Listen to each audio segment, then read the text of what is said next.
ku mbetet më aktive dhe më problematike është kati i 5, ku si qeni duke parë dhe në këtë pamje të drejt për drejta, ndërsa për të bërë me dije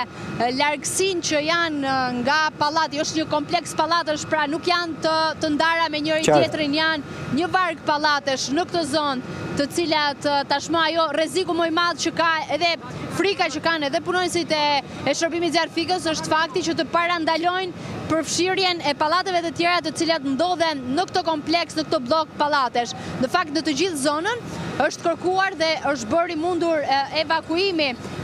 i të gjithë banorëve, siç jeni duke parë edhe në këtë pamje të drejtë për drejta. Po Sara, ndërkohë që konfirmoj edhe nga QSUT atë që the pak më parë, një tjetër grua është paraqitur nga qytetarët në QSUT me shenja asfiksie. Pra në total kemi 7 persona në urgjencën e QSUT-s, 4 qytetarë dhe 3 zjarfikës. Po Sara.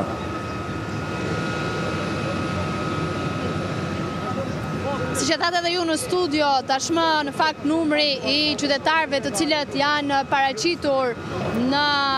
në spital është rritur, pra teksa kemi raportuar pak më parë për një numër tjetër, tashmë konfirmohet zyrtarisht se kemi të bëjmë me 7 persona të paraqitur në urgjencën e QSUT-s, më konkretisht 4 banorë të këtij pallati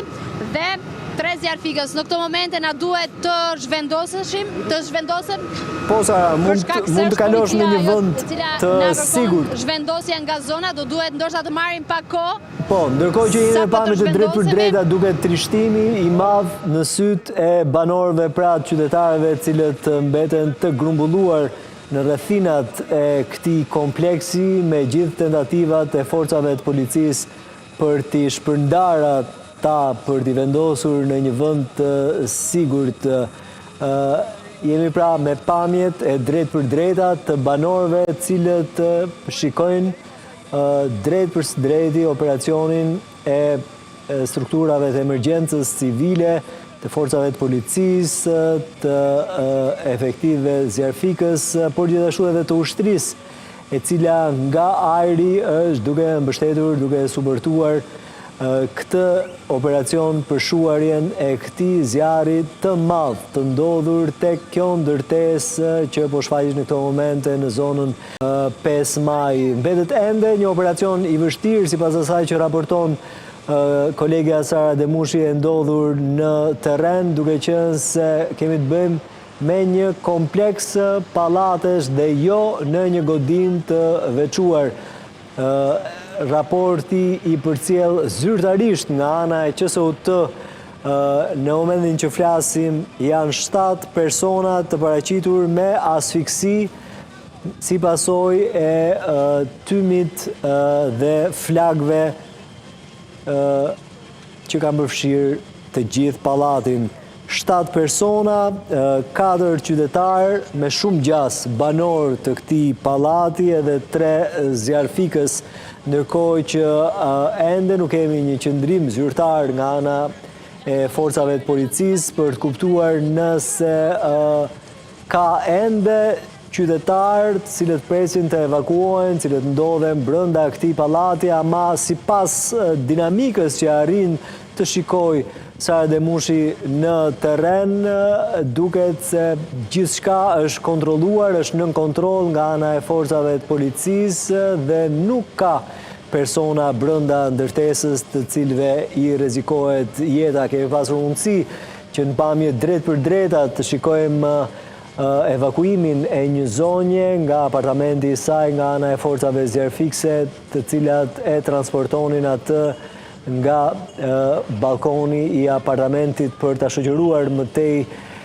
drejt auto-ambulancës e në QSUT, aty ku ndodhet në suportin e mjekëve për të marrë ndihmën e nevojshme shëndetësore. Patëm mundësi që në disa momente të shikojmë prezencën e ministrit Lavallari, i cili menjëherë ka shkuar në vend ngjarje për të qenë pjesë e ekipit që po menaxhon këtë situatë të rëndë zjarri, këtë zjarr të përmasave të mëdha që ka përfshirë ndërtesën në zonën e 5 Majit rreth orës 17. Dyshohet